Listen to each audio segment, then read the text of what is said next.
Untuk menjalani hidup ini memang tidak mudah. Ada tantangan hidup yang harus kita hadapi, tidak bisa kita hindari. Yes.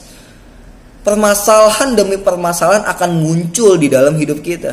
Terkadang masalah satu belum selesai, muncul lagi masalah baru, muncul lagi masalah baru, sampai-sampai kita ngomong sama Tuhan, Tuhan, saya udah gak sanggup lagi untuk menjalani hidup ini. Permasalahan itu membuat kita menjadi lemah, menjadi down, hilang harapan, dan kita gak bisa ngapa-ngapain. Saya mau katakan gini, di balik kelemahan kita ada kekuatan yang tersembunyi yang harus kita tangkap. Harus kita tangkap. Saya menangkap ini di dalam 2 Korintus 12 ayat 9. Tetapi jawab Tuhan kepadaku, cukuplah kasih karuniaku bagimu. Sebab justru dalam kelemahanlah kuasaku menjadi sempurna. Sebab itu terlebih suka aku bermegah atas kelemahanku supaya kuasa Kristus turun menaungi aku. Tetapi jawab Tuhan kepada Paulus, terkadang kita harus belajar dari Paulus di dalam menjalani hidup ini. Kita tahu sebelum menjadi Paulus, namanya adalah Saulus, sangat benci kepada orang Kristiani. Bahkan dia ingin membunuh orang Kristiani. Tapi ketika dia ditangkap Tuhan, hidupnya berubah 180 derajat. Yang dulu dia benci, sekarang dia mengasihi sesama, mengasihi Tuhan yang dia benci. Untuk kita bisa memperkatakan iman bahwa di balik kelemahan kuasa Tuhan sempurna itu memang tidak mudah. Seperti halnya Paulus, di dalam pelayanannya gak gampang, banyak tantangan yang harus dia hadapi, gak bisa dia hindari. Alkitab mencatat ini di dalam 2 Korintus 6 ayat 1-10. Temanya jelas, Paulus dalam pelayanannya.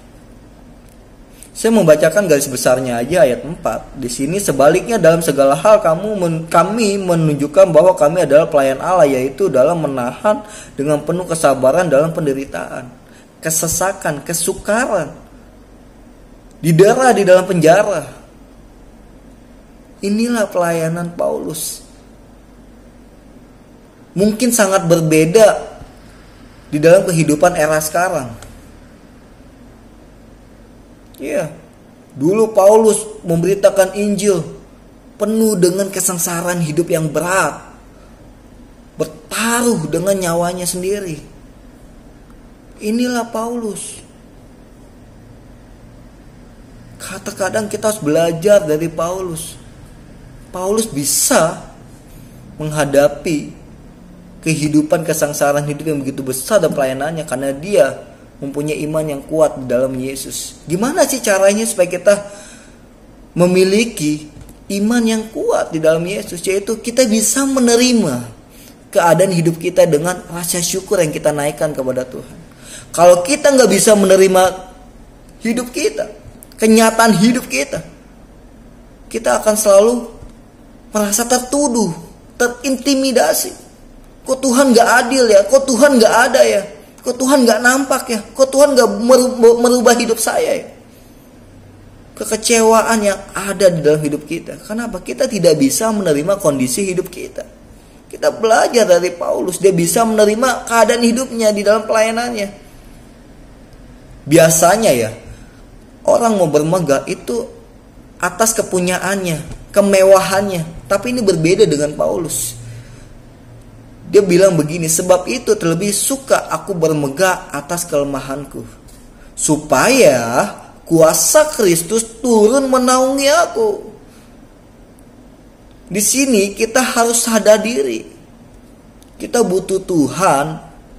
Kita butuh kekuatan Tuhan untuk kita bisa menjalani hidup ini. Gak bisa kita menjalani dengan semau kita sendiri, dengan cara berpikir kita sendiri. Gak bisa tuh kita menolak keadaan hidup kita. Kita harus menerima kehidupan kita, kenyataan hidup kita dengan rasa syukur yang kita naikkan kepada Tuhan. Dan kita berani untuk memperkatakan iman kita bahwa Yesus akan memberikan kekuatan setiap hari kepada kita untuk kita bisa menjalani hidup ini. Belajar seperti itu. Paulus saja bisa menjalani hidupnya seperti itu. Masa kita gak bisa? Jalinlah komunikasi yang baik kita kepada Tuhan, obrolan kita kepada Tuhan. Percayalah, di balik kelemahan ada kuasa Tuhan yang sempurna. Kita belajar untuk menerima keadaan kita dengan rasa syukur yang kita naikkan kepada Tuhan seperti Paulus di dalam menjalani hidupnya. Alkitab mencatat, hari bukan semakin baik tapi semakin jahat adanya. Kalau kita nggak meminta kekuatan kepada Tuhan untuk kita menjalani hidup ini, is dead hidup kita.